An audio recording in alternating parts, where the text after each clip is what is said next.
and welcome to episode 4 of Who Drank the Kool-Aid. I'm Mouse, and we have with us Wolfie, my co-host. Hello. How's your Dingley Dale? All right, dingling well. How about you?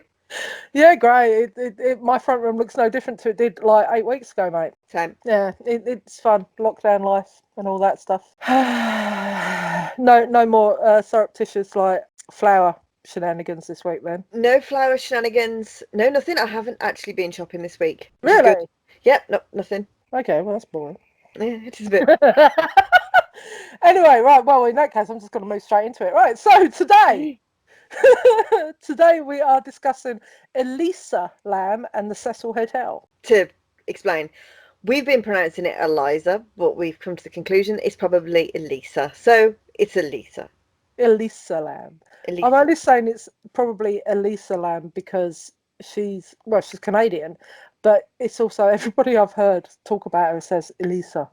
Yeah, and they also say Cecil in a different way as well. Cecil. Cecil, and I'm like, huh? Yeah, but they also say Basil. Right, so anyway, Elisa Lam, you'd picked this one, didn't you? I did. I've had a fascination with this case since it happened, really. It's not that old either, so it's like, 7 years old now. Mm. So, yeah. So, Elisa Lam was born in Vancouver on the 30th of April 1991. She was a student at the University of British Columbia in Vancouver. Now, she had a few mental problems growing up. They escalated when she went to uni. So, she got to a point that she was like, I'm going to go travelling for a bit, clear my head, go through stuff. It's basically the gist of what I've got from this. So she'd been travelling all around the States. She ended up in LA. Now, she'd been phoning her parents every single day while she was on this travel, as you do. Well, I don't, obviously, but my best friend does whenever we're like, Mum, I'm still alive. And I'm like, yeah. What's she going to do if you're not? Do you know what I mean? It's just like, okay. But she ended up in LA. She checked into the Cecil Hotel. I'm not going to pronounce it Cecil because it does my nut. She checked into the Cecil Hotel. She disappeared during this holiday in LA on the 31st of January 2013. Her body was found in the water tank on the roof of the Cecil Hotel on the 19th of February 2013. She is reported to have died by drowning on the 1st of February 2013. So she's been in the water for like nearly 3 weeks. There are reports of foul play due to it being on the water tank and whatever. But the reason they found her body, because the police did actually do a search for her, didn't they? Yes, they did. The reason they found the body is because the people in the hotel reported that the water was tasting foul. And the pressure as well as... Oh, can you Yeah. imagine? Can you imagine? No. I've been places where the water is actually murky and I'm like, ugh. Brown. It was brown, I think. I think this is one of the reasons why I never drink out of taps. It is gross. I mean, I don't know what the water's like in that area anyway, but that is pretty rank. Yeah, but so foul tasting water, it's the fact it wasn't even the fact that it smelt dodgy, it was foul tasting, so someone's drank that. Yeah. Yeah, so the reason this is as famous as it is because there is a super famous video of Elisa going into an elevator lift at the Cecil Hotel looking like she's hiding from someone or something. In the video, you can see her jumping in and out of the lift, basically looking like she's looking for someone following her. She makes hand gestures as if she's telling people to go away, jumps in the lift, pressing the buttons to try and get away from the floor that she's on. Yes. This CCTV footage was released by the LA police, and there was queries as to why they actually released it before they found her body. And they eventually found her body, as I said, on the 19th of February in the water tower. So... You do wonder why they did release it, though. Yeah, it is a weird thing because it's not like there aren't a lot of photos of her. Oh, there's loads. Because she's got a Tumblr account as well, hasn't she? Yeah. So that was another thing.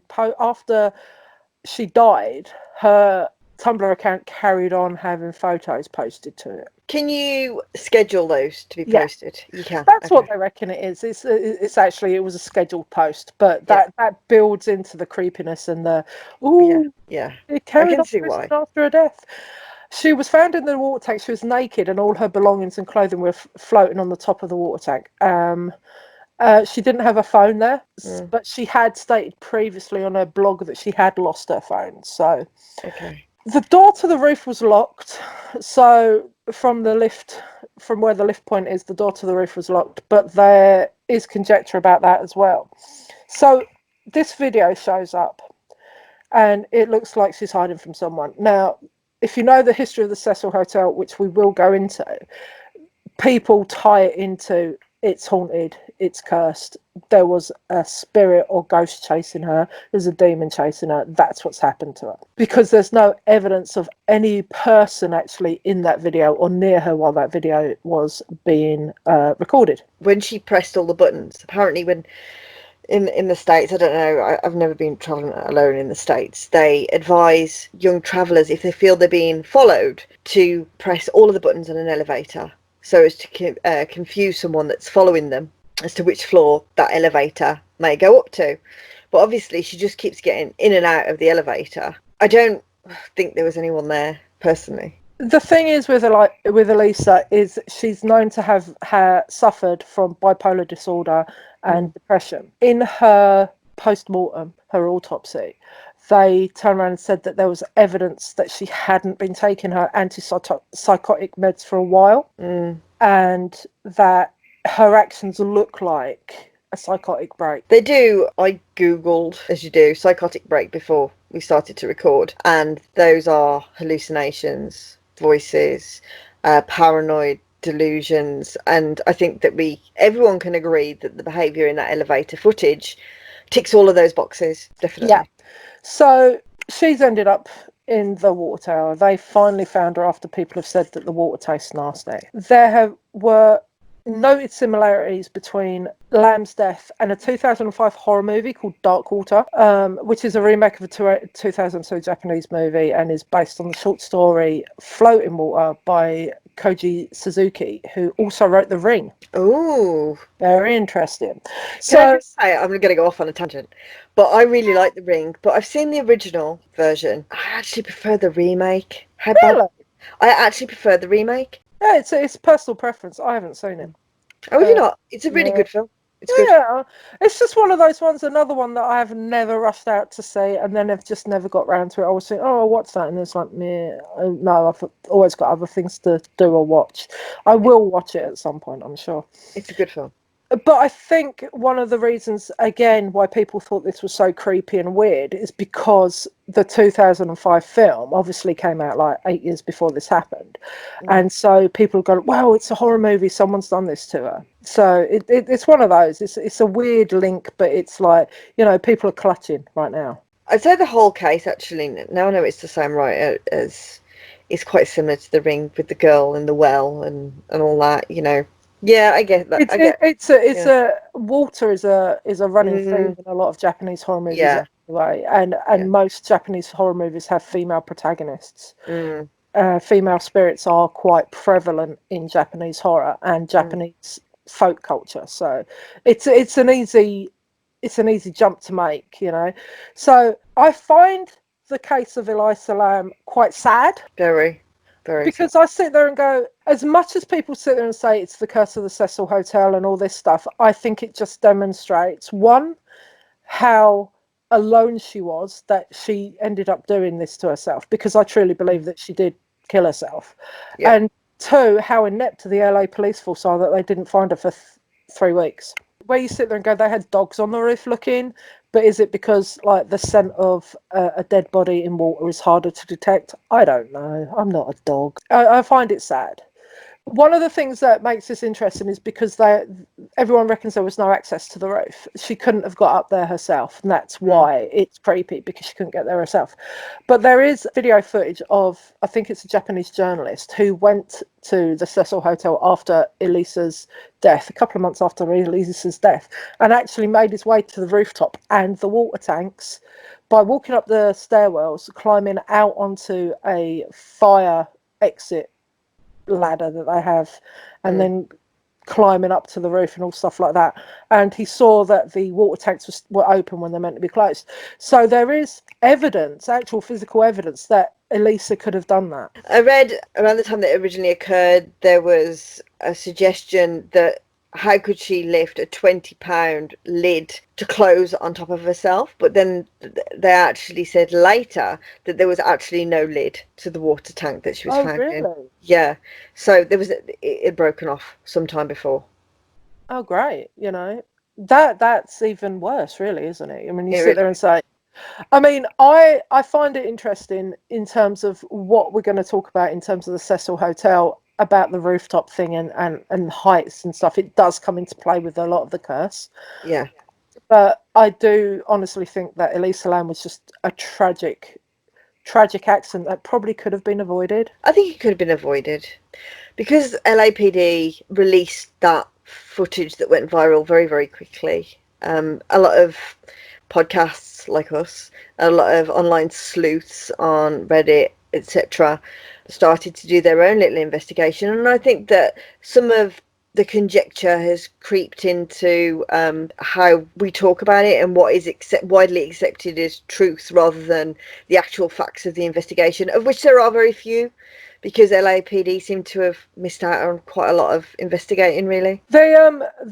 The family of Elisa Lam did actually launch a criminal case against the Cecil Hotel for Elisa's death, but that case was thrown out, I think in 2015. It occurred in a place where she shouldn't have been. Yeah, so it's your fault. The whole thing about her being naked in the water and stuff, if the girl's on a psychotic break, she's falling in water, she could quite easily just strip to try and save herself, whatever.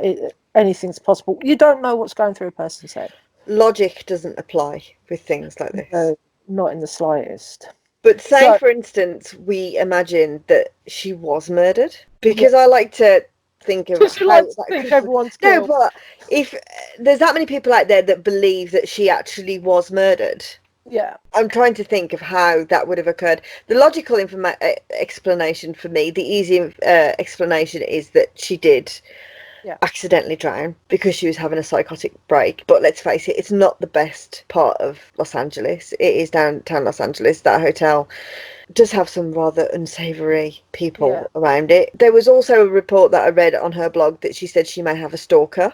yep. So taking that into account, But could that be, if she was off of her antipsychotic meds for so long, could that have been linked yeah, into that? Because you do get the paranoia, you do get the hallucination when you stop taking medication like that. absolutely. And where you take the medication to stop it, when you stop taking that medication, it comes back.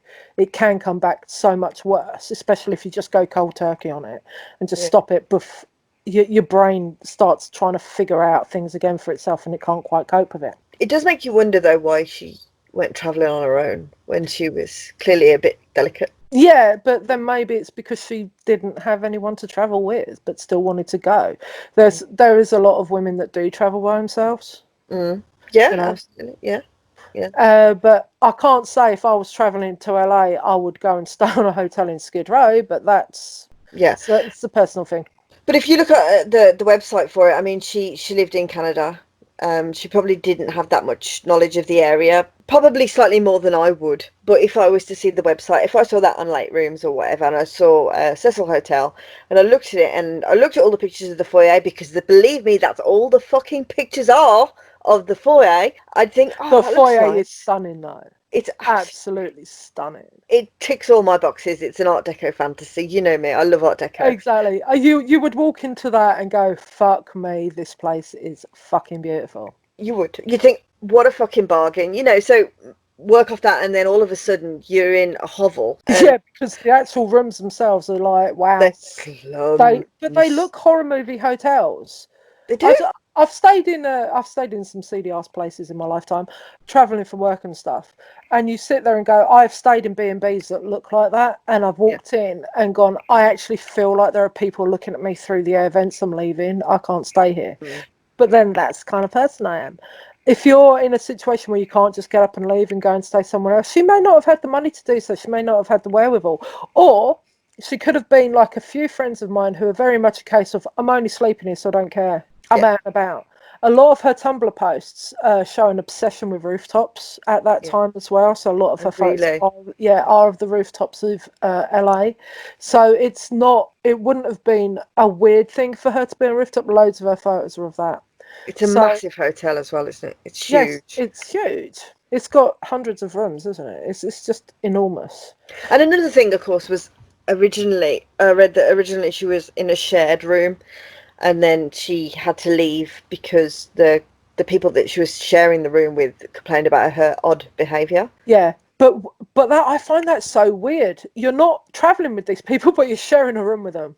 It's like a hostel, isn't it, I think? Yeah, that's just so weird, though. The idea of that creeps me out more than the frigging video does. I have to say, shared room with Yeah. strangers. I don't even like sitting at a table that have got people I don't know on it. Saying that's why don't we go to Wagamama? Can't be doing with all that shared dining shit. When we went to Vienna, we went into a restaurant, a highly rated restaurant. Went in there, and it was like a Bavarian thing, and they just had these big round tables, and they're like, "Oh, we'll seat you." Like, great. Gone over. There was like 5 businessmen in suits. I'm like, yeah. I just literally just carried on walking. I'm like, Yeah. I don't want to sit down with people I don't know. No. They could chew noisily for all I know. That's like psychotic break for me there. But the Cecil Hotel itself, I find fascinating. So, I mean, it was built in downtown Los Angeles in 1927, and it's a beautiful Art Deco building. It's absolutely stunning. It is. You can tell that they spent money on it. Yeah, because originally it was built to attract the rich clientele that were around at the time, businessmen from New York, socialites, all kind of that. But then the Great Depression hit, and Skid Row grew up around the Cecil Hotel. Unfortunately, where they'd originally, because they had a good few years where it was actually quite a well-to-do hotel, but as Skid Row started growing up around it during the Great Depression, the clientele changed dramatically. And I Yeah. think that's where the history of the Cecil Hotel starts getting very, very interesting. So the Cecil Hotel's history has been linked to a lot of suicides, murders, and famous deaths. So I think one of the most famous is the Black Dahlia murder victim, Elizabeth Short. Yeah. She reportedly drank there at the Cecil's bar days before her death in January of 1947. But this has been widely disputed because I know you mentioned it earlier when we were talking Yeah. before we started. It's basically the police officer who made the report that she'd been seen drinking in a bar and then left with some people and went to another bar and never once mentioned the Cecil Hotel. Okay. That's just come over I time. think it's just people have linked it to the Cecil because it's the same area, and the whole folklore shit about places, we like to link stuff together. Yeah. So we also have 2 famous serial killers that have supposedly stayed there. So you've Mm, got Richard Ramirez, the Night Stalker, lovely. reportedly lived at the Cecil Hotel during 1985. There are rumours that he went on a killing spree whilst he was staying at the Cecil.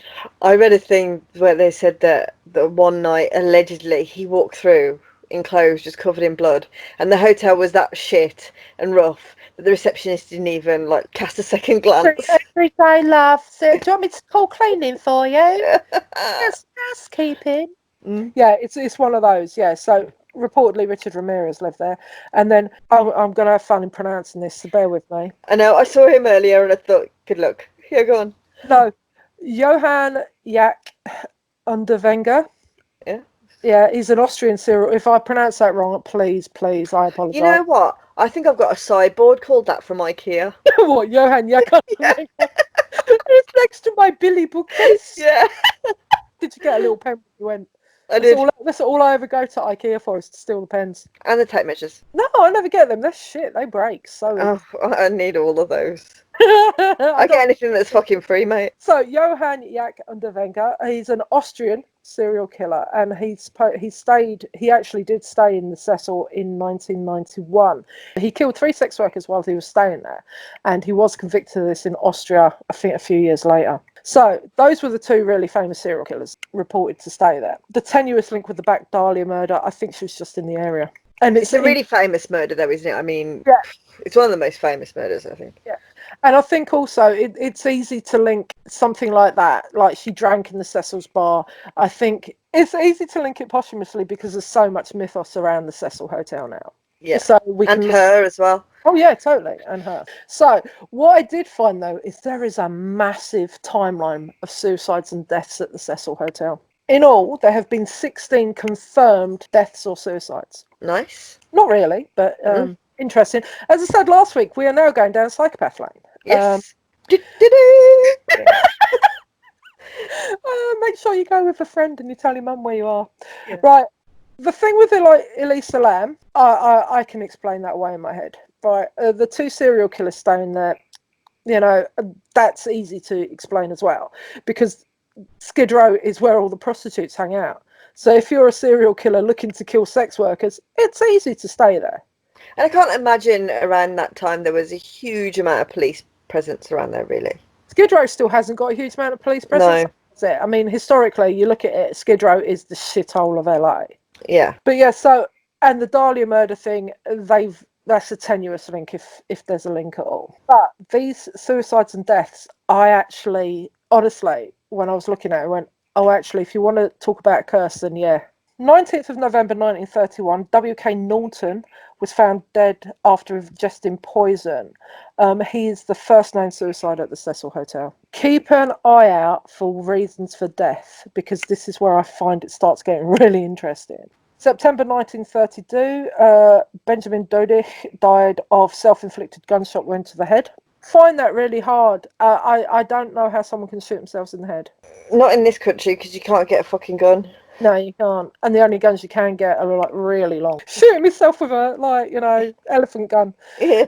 Right, so July 1934, Sergeant Lewis D. Borden was found in his room at the Cecil with a razor-slashed throat. Right, he'd left a note that states mental health issues, which has led them to believe it was a suicide. Okay.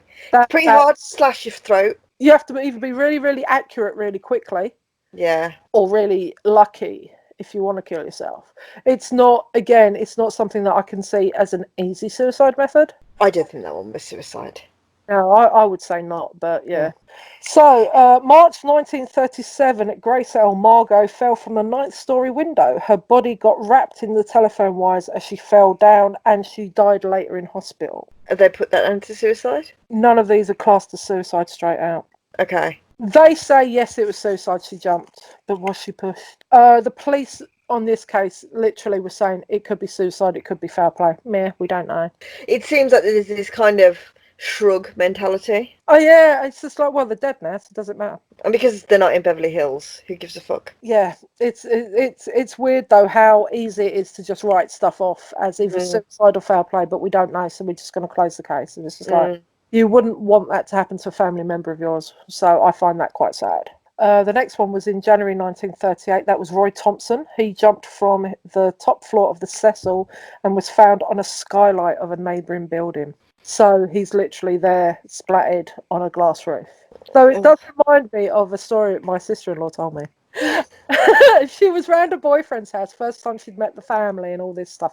Obviously, this wasn't my brother, I'd like to point out, because if this had happened in our house, we'd have just laughed. Yeah. She needed to poop, but she couldn't flush it. So she This whipped it out, chucked it. I think I've told you this already. You have. Whipped it out of the toilet and threw it down the window. And it went sliding down the roof of the conservatory they were all having dinner in. And she walked downstairs to watch this poop slide down. May 1939, you had Erwin C. Nesbitt found dead after ingesting poison. Again, poison. Yeah, exactly. So January 1940 was Dorothy Shiger. She was found after ingesting poison. It was reported that she was near death when she was found, but no future reports were published on her condition. So we don't know if she died? No, we don't know if she's dead. Because she could still be alive now, really, technically. 3 poisons so far. 3 poisons so far. So, September 1944, Dorothy Jean Purcell. This one I found absolutely horrific.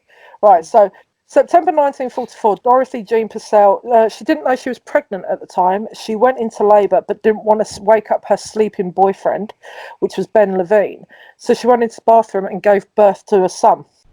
So she thought her baby was dead and she threw him out of the window of the bathroom where he landed on the roof of an adjacent building. It's fucking terrible. So the autopsy revealed that the baby had oxygen in his lungs, which showed that he was alive when he was born. He had breathed, so he was alive. So she was found not guilty of murder by reason of insanity. A lot of insanity there as well. Yeah, exactly. So a lot of mental health and insanity. So that I found absolutely horrific. And the fact is she just went back to bed and her boyfriend didn't know and she just carried on. She was 19 at the time as well. We have November 1947. Robert Smith died after jumping from the 7th floor window. A lot of jumpers, isn't there? Yeah, poison jumpers. Yeah. So, 22nd of October 1954, Helen Gurney jumped from her seventh floor window. Her body was found on top of the Cecil's marquee, and where you go into, she's found on that. 11th of February 1962, Julia Frances Moore jumped from her eighth floor window and landed on the second story light well. So again, jumped from a window and landed on an internal light well. So like you're lit up for everybody to see. Yeah. 12th of October 1962, Pauline Offen jumped from her ninth floor room after an argument with her estranged husband, Dewey. Now, he'd left the room, she jumped. So he left prior to her suicide. Her suicide resulted in the death of George Gianni, who was walking below the window when she jumped. So she landed on top of him. Now, originally, the police thought that the two had jumped together, so like a dual suicide thing. Yeah. But it was only after they found that George still had his hands in his pockets and his shoes were on his feet that they realised that she splatted him. Fucking hell. So if he'd have jumped out the window, his hands would have been out of his pockets and it's most likely that his shoes would have fallen off. 4th of June 1964, Pigeon Goldie Osgood. She was known for her love of pigeons. She was found raped, stabbed and beaten in her room. So hours later, they arrested Jacques B. Ellinger. Sorry if I pronounced that wrong. He was arrested in Pershing Square, which is where she used to hang out, and he was covered in blood, but he was later released on bail and let off because they said there was no evidence that he'd committed the crime. So they still have not got any closure on Osgood's murder. It remains unsolved. So 20th December 1975, an unidentified woman jumped from the 12th floor window onto the second floor roof of the Cecil Hotel. 1st of September 1992, an unidentified male was found in an alley behind the Cecil. Police believe he jumped or was pushed from a 15th floor window. Shows you how high the Cecil is. It is massive. You know what I mean? It's huge. 19th of February 2019 was obviously the case of Elisa Lam. 13th of June 2015, an unidentified male was found outside the hotel. Police believe he may have jumped from the hotel, but the LA coroner has refused to give that as a cause of death, and they're saying it's still undetermined. So there are 16 deaths, mainly from jumping out the window. So it's 10 jumpers, if you include the baby. Yeah. 3 poisonings and 3 violent deaths or murders. Right, so in the amount of time that the Cecil's been open, so say it's like it opened in 1920s, it's been open nearly 100 years. Mm-hmm. 3 violent murders, that's to be expected, especially the area that it's in. Yes, definitely. I wouldn't see that as strange. No. 3 poisonings are rare occurrences. They calmed down after like the 60s, don't they? Because they were more common 100 years ago than they are now. To get hold of things that can kill. Of course. But the 10 jumps, that's what I find intriguing. Because if you want to sit there and go, jumping off a building is not normal. No. Obviously, it's not normal. But for at least 10 suicides, and we say suicides in inverted commas, 10 suicides were from jumping out of the window of the Cecil Hotel. I just find that weird. If you look at Elisa Lam as well, she was found on the rooftop. So where people talk about the curse of the Cecil, I actually think the curse of the Cecil is someone pushing you out the window. There's something with that hotel. You reckon? Do you believe it's the curse, or do you think we are just partying because it's nice? I don't know. I'm so torn because I'm not a superstitious person. You know, like if people go to Auschwitz or somewhere like that, I don't know if we manifesting these emotions when we go to these places, but I do think that bricks can hold things sometimes. Energy. If something's bad enough, it can just be held there. Yeah. And there's just something about that place. But then it's in a really shit area. Yep. Where there is probably a bit of a spike in the old mental health. Yep. Around and about. It is known now. It's a notorious meeting point now for drug dealers, prostitutes, people having illicit affairs. It's known for that. That's what it's famous for right now. I can see why people think it's cursed. I can, because if you look at the way people have died in it, I can understand why people say, oh, it's cursed because everyone jumps out the window. Yeah, I can see how you've got to that. I am not a spiritual person by any way, means or form. I do not believe that there are ghosts and ghoulies or demons or whatever. I think we create these things in ourselves. So Okay. if people go to places and they have no understanding or concept of the history, I don't think they're as affected as those who do. So if I say, for example, the underground streets in Edinburgh, Mhm. famous for being super, super haunted. You can hear carriages walking down there, you can hear armies walking down there, you can hear people, whatever. Personally, I think it's just because it's underneath the actual streets of Edinburgh, you can hear all that shit going on above you. But if you went into there, you're brought up knowing that places like that are creepy and scary. Yeah. So you manifest that yourself. That's how I feel. That we bring these thoughts and feelings with us because that's what we're taught to think is going on in these places. We'll put down, like, you hear a banging in the walls. Oh, it's not the pipes, like, contracting and whatever, it's ghosties. So it's one of those. But then I did have a mother who used to go to places and say, I've got a horrible feeling of death in this place. And then you look up the history and there was horrible stuff happen there. So it's not like... I think there's something.